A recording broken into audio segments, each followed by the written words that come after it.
হাজার আবাস যোজনার যারা সুবিধাপ্রাপ্ত তাদের অ্যাকাউন্টে দ্বিতীয় কিস্তির টাকা আমরা পৌঁছে দেব।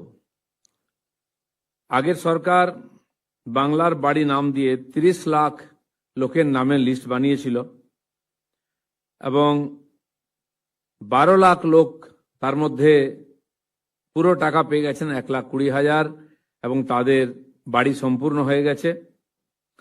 এবং বাকি 18 লাখ যারা মানুষ আছেন এর বেনিফিশিয়ারি, তাদেরকে 25 সালের ডিসেম্বর মাসে ফার্স্ট ইনস্টলমেন্টের টাকা দেওয়া হয়েছে 60,000। আর তারপরে এই প্রায় 8 মাস ধরে তারা কোনো টাকা পাননি, তাদের বাড়ি অসম্পূর্ণ আছে। তাই আমাদের মাননীয় মুখ্যমন্ত্রীর নেতৃত্বে সরকার ডিসিশন নিয়েছে যে তাদের বাকি টাকা আমরা দিয়ে দেব।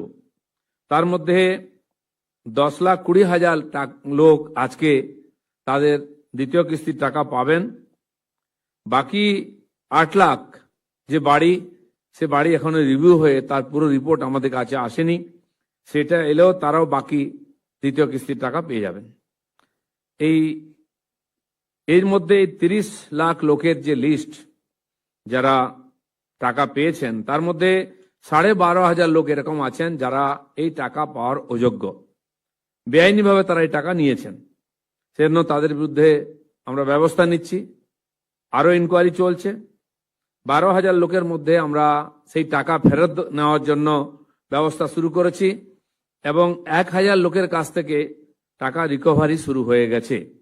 বাকিদেরকেও নোটিশ দেওয়া হয়েছে, তাদের কাছ থেকে আমরা এই যে অবৈধভাবে যারা টাকা নিয়েছেন সেই টাকা ফেরত চাইছি। এছাড়াও এসআইআর যে 91 লক্ষ ভোটার বাদ গেছেন, যারা অবৈধ ভোটার ছিলেন, তাদের মধ্যে 57,000 লোক এরকম আছেন যারা আবাস যোজনার বাড়ির সুবিধা পেয়েছেন। এই লিস্টে যাদের নাম আছে, সেই 57,000 নামও এই লিস্টের থেকে বাদ যাবে, তারাও এই বাড়ি পাওয়ার অযোগ্য। তাই আজকের যে এই ছোট্ট অনুষ্ঠান, মাননীয় মুখ্যমন্ত্রী ডিসিশন নিয়েছেন যে যাদেরকে গত সরকার এই লিস্টের মধ্যে নিয়ে এসছে এবং বাংলার বাড়ির নামে সেই তাদেরকে প্রথম দ্বিতীয় কিস্তির টাকা দিয়েছে এবং প্রথম কিস্তি পাওয়ার পরে বাকি আছে, বাকি টাকা আমাদের বর্তমান সরকার দেবে, গরিব মানুষকে বঞ্চিত করবে না। তাই আজকে আমরা তার হাত দিয়েই এই টাকা পাঠাবো এখানে। এবং বর্তমান যে প্রজেক্ট বাংলার বাড়ি, তার নাম পরিবর্তন করে পশ্চিমবঙ্গ আবাস এই নাম রাখা হচ্ছে। আজ থেকে এই নামে এই প্রজেক্ট চলবে। আজকে কিছু বেনিফিশিয়ারিকে এখানে ডাকা হয়েছে, তাদের হাতে মাননীয় মুখ্যমন্ত্রী চেক তুলে দেবেন এবং যেই পদ্ধতিতে এতদিন তারা সুবিধা পেয়ে এসছেন, বাকি সমস্ত এই 10,20,000 মানুষ আর আজকেই অনলাইনে তাদের টাকা ব্যাংকে পেয়ে যাবেন।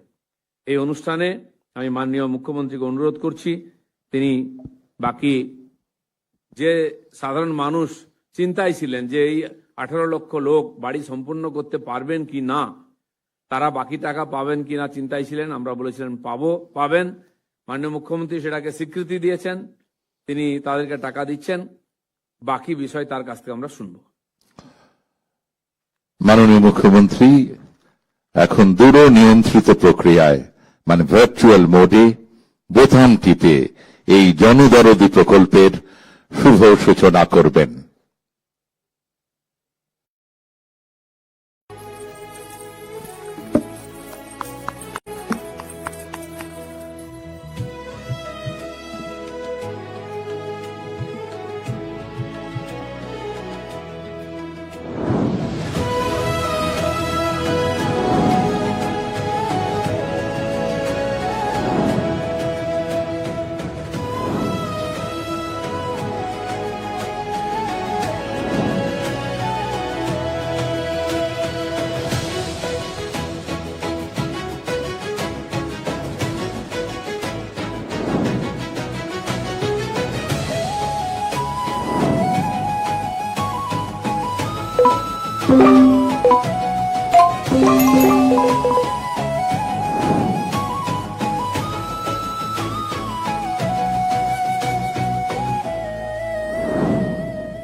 আপনারা দেখলেন মাননীয় মুখ্যমন্ত্রী বোতাম টিপের সূচনা করলেন।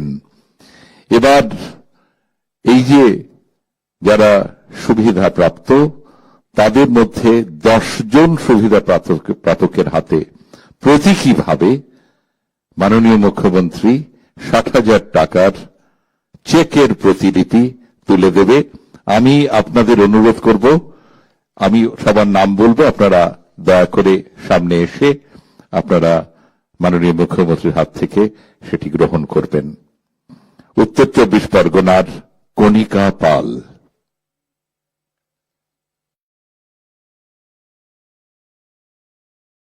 শুধু এই চেকের প্রতিলিপি নয়, আপনারা দেখছেন যে পাক জাত একটি ব্যাগ, নদিয়ার ঘি এবং একটি লেদার ব্যাগ, হুগলির মধু,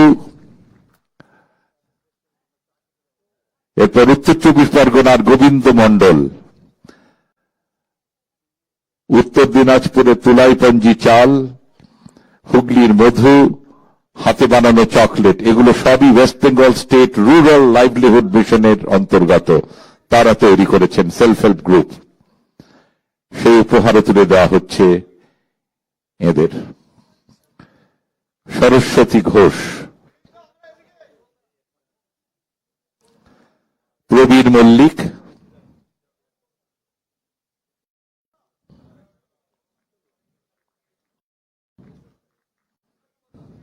মৌ মণ্ডল, হাওড়া।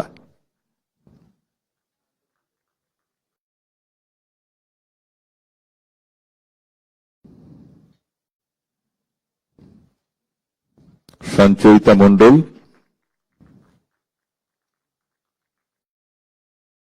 হাওড়া। হাওড়ার 4 জন।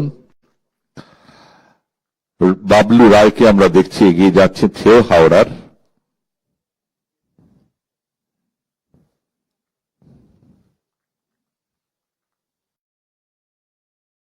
তারপর জাহিরুদ্দিন খান, হাওড়া।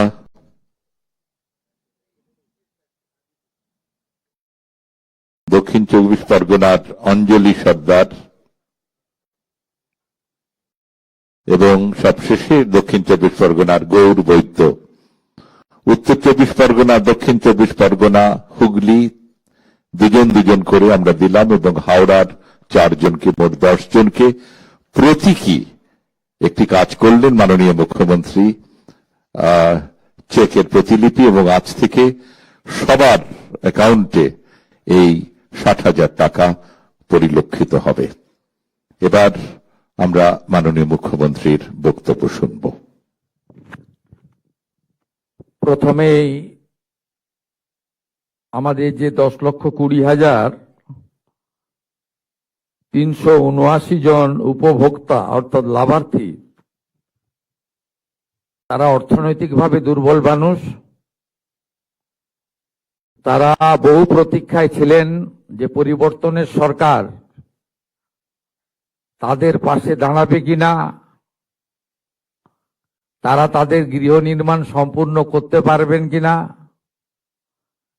ইত্যাদি দোলাচালে তারা ছিলেন, বা তাদের মধ্যে ভ্রম ঢোকানো হয়েছিল। কারণ পশ্চিমবঙ্গে যত বেনিফিট সরকারি অর্থে দেওয়া হয়, কখনো সরকারের নাম বলা হয় না। যেখানে ভারত সরকার প্রধানমন্ত্রী অন্ন সুরক্ষা যোজনা থেকে প্রধানমন্ত্রী আবাস যোজনা বর্ণ ধর্ম দলমত নির্বিশেষে দেন, কখনোই বলেন না যে নরেন্দ্র মোদী দিচ্ছেন, কখনোই বলেন না যে বিজেপি দিচ্ছেন। কিন্তু পশ্চিমবঙ্গে আমরা দেখে এসেছি, যা হয়েছে কখনো বলা হয়েছে এটা মমতা ব্যানার্জি দিয়েছেন, এটা তৃণমূল কংগ্রেস দিয়েছে, এটা তো দিদি করে গেছেন, এটা তো পিসির স্কিম। তাই অনেক ভ্রম আপনাদের মধ্যে ছিল যে কমপ্লিট করতে পারবো কিনা। কিন্তু আমাদের সরকার, এনডিএ বিজেপি সরকার 21টা রাজ্যে এবং দেশে যেভাবে চলে আমরা সেইভাবে চলি। আমরা আলাদাভাবে চলি না। তাই আজকে 10,20,379 জন লাভার্থী তাদের গৃহ নির্মাণের যে দ্বিতীয় কিস্তি অর্থাৎ ফাইনাল কিস্তির টাকা 60,000 করে পেলেন, যার সম্পূর্ণ করলে 6,000 কোটি টাকার বেশি হয়। এটা প্রদানের মধ্য দিয়ে প্রমাণ হয়েছে যে নরেন্দ্র মোদীজির যে সংকল্প বিকাশ, উন্নয়ন এবং বিকশিত ভারত তখনই সম্পন্ন হবে যখন বিকশিত পশ্চিমবঙ্গ হবে। সেটা আমরা একটা ধাপ এগিয়ে গেলাম।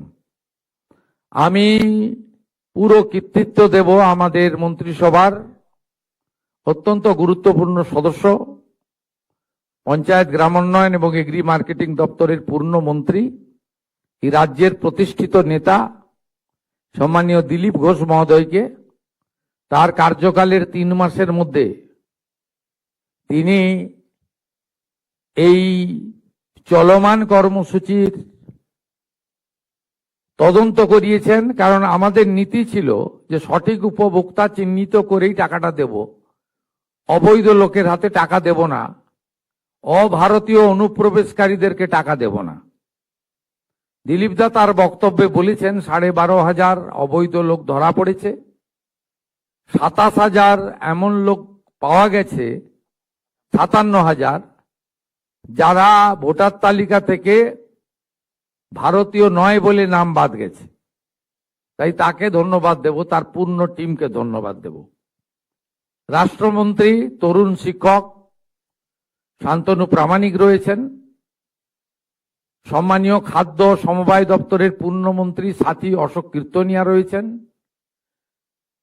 আমাদের মুখ্য সচিব যিনি আমরা তো কেবল সিদ্ধান্ত করি, কার্যকর উনি এবং উনার টিম করেন, মনোজ আগরওয়াল। অর্থ সচিবকে ধন্যবাদ দেব এসিএস প্রভাত মিশ্র। 5 লক্ষ সামথিং দেওয়ার কথা ছিল, আমি এবং দিলীপ দা অনুরোধ করলাম যে 10,20,000 ভেরিফিকেশন কমপ্লিট আপনি দিয়ে দিন। উনি একদিনের মধ্যে সিদ্ধান্ত নিয়ে বললেন যে না ঠিক আছে দেওয়া যেতে পারে। তাকে বিশেষ ধন্যবাদ। Advisor to CM senior IAS doctor Subrata Gupta আছেন এবং আমাদের পঞ্চায়েত সচিব ডক্টর উলগানাথনজি রয়েছেন, যিনি বিগত দিনে আমার সঙ্গে হলদিয়া উন্নয়ন পর্ষদে কাজ করেছেন। তাকেও ধন্যবাদ, তার পুরো টিমকে ধন্যবাদ, সমস্ত উপভোক্তাকে, প্রেস মিডিয়ার বন্ধুদের ধন্যবাদ।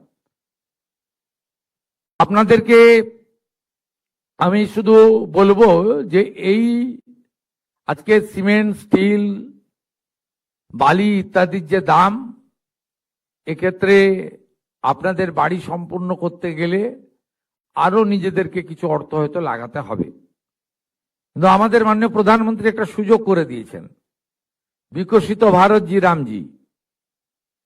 এখানে এই কাজ ইতিমধ্যে শুরু হয়েছে এবং আপনারা এই ক্ষেত্রে কিছু ম্যান্ডেজ, কিছু ম্যান পাওয়ার বিকশিত ভারত জি রামজির মধ্যে থেকেও পেতে পারেন অ্যাডিশনালি।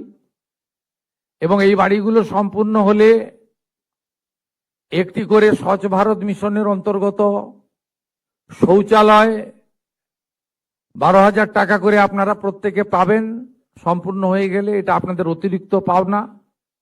তার সাথে আপনি যদি চান ইলেকট্রিকের বিল আপনার দিতে আপনার অর্থনৈতিক অসুবিধা হচ্ছে, আপনি প্রধানমন্ত্রী সূর্য ঘরেও যুক্ত হয়ে যেতে পারেন। অর্থাৎ আপনি সোলার প্যানেল পাবেন 100 ইউনিটে 30,000 টাকা সাবসিডি, 200 ইউনিটে 60,000 টাকা সাবসিডি, 300 ইউনিটে 78,000 টাকা সাবসিডি ফ্রম সেন্ট্রাল গভর্নমেন্ট। আর যদি এসসি এসটি পরিবার হন, পশ্চিমবঙ্গ সরকার নিজস্ব অর্থ থেকে আরো 15,000 টাকা আপনাকে অতিরিক্ত সাহায্য করবে তফসিলি জাতি এবং উপজাতিদের, যাদেরকে আমরা ভগবানের চোখে দেখি। অতিরিক্ত 15,000 টাকা তাদেরকে আমরা দেব। অর্থাৎ প্রধানমন্ত্রী সূর্য ঘরও আপনি লাগাতে পারেন। এই সুযোগগুলো কাজে লাগিয়ে বাড়িগুলোকে সুন্দরভাবে নির্মাণ করুন। আর আমরা মন্ত্রিসভা বসে ঠিক করেছি যে পশ্চিমবঙ্গ নামটার ব্যাপক একটা ঐতিহ্য লুকিয়ে রয়েছে। কারণ বিভীষিকাময় দেশভাগ যেদিন হয়েছিল 1947-এ, সেদিন আমাদেরকে পাকিস্তানে নিয়ে যাওয়ার চক্রান্ত হয়েছিল, পূর্ব পাকিস্তানে। সেদিন ডক্টর শ্যামাপ্রসাদ মুখার্জির নেতৃত্বে পূর্ব পাকিস্তান দ্বিখণ্ডিত হয় পশ্চিমবঙ্গ আইনসভায় 58-21 ভোটে, এবং তার ফলেই পশ্চিমবঙ্গ সৃষ্টি হয়েছে। তাই আমরা যে বিচারধারায় সরকার চালাই, এবং এটা কঠিন বাস্তব যে পশ্চিমবঙ্গ নাম, আমরা পশ্চিম নামটা কোনোদিন মুছে দিতে পারি না। পশ্চিম নামটা তৈরি করার মধ্য দিয়ে অনেক ইতিহাস লুকিয়ে রয়েছে, যা বর্তমান প্রজন্ম, আগামী প্রজন্ম জানা দরকার। তাই আমরা বাংলার বাড়ির নাম পরিবর্তন করে মন্ত্রিসভা সিদ্ধান্ত নিয়েছি, এটি পশ্চিমবঙ্গ আবাস নামে পরিচিত হবে। পশ্চিমবঙ্গের নাম আমরা কখনো বলতে দিতে পারি না, এটা আমাদের কর্তব্যের মধ্যে পড়ে। আপনাদের সকলকে ধন্যবাদ জানাই। আমরা থেমে থাকবো না। বাকি যাদের জেনুইন ভেরিফিকেশন হয়ে যাবে তাদেরও অর্থ সম্মানীয় দিলীপ ঘোষের নেতৃত্বে তার দপ্তর সঠিক সময় দেবে। কোনো কোনো সময় আমার উপস্থিতি প্রয়োজন মনে করলে তারা ডেকে নেবেন। আমরা একসঙ্গে কাজ করি, একটা টিমে কাজ করি। আরো খুশির খবর আপনারা পাবেন। ইতিমধ্যে মাননীয় মন্ত্রী বলেছেন, মাননীয় মুখ্য সচিব বলেছেন যে বিগত সরকার কেন্দ্রীয় সরকারের সঙ্গে শুধু যুদ্ধ করে গেছেন, কেন্দ্রীয় সরকারের সঙ্গে লড়াই করেছেন, বাংলার মানুষ বঞ্চিত হয়েছে।